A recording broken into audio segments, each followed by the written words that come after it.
let's talk a bit about packaging in BOSH. When BOSH deploys out a service or a VM, we always start off with a stem cell. And now a stem cell is very similar to what you would think of as an OS. The only difference is that BOSH takes that stem cell and puts something called an agent on top of it. So it's just a base OS with an agent. And the stem cell can be of two types. It can be either Ubuntu or CentOS. So once we have a running VM with an operating system on top of it, then of course we want to put our code, right?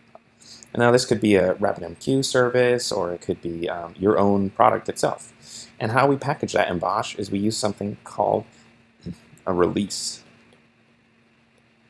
So I'm going to label this as our source. Right? And so that gets packaged, and then BOSH deploys that on top of the VM.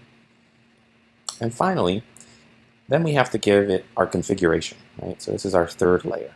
And our configuration is, in BOSH, we call that a manifest. So the manifest holds all of the config. And so that's, what port you want to run your server on, what credentials you want to log into your service with. And so all together, when you put all of this together, what you get is you get a deployment. So this whole entire thing is called a BOSH deployment.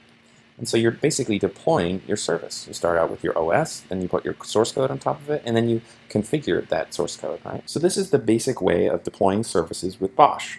We'll jump into each one of these, the stem cell, the release, and the manifest, in future videos. Stay tuned.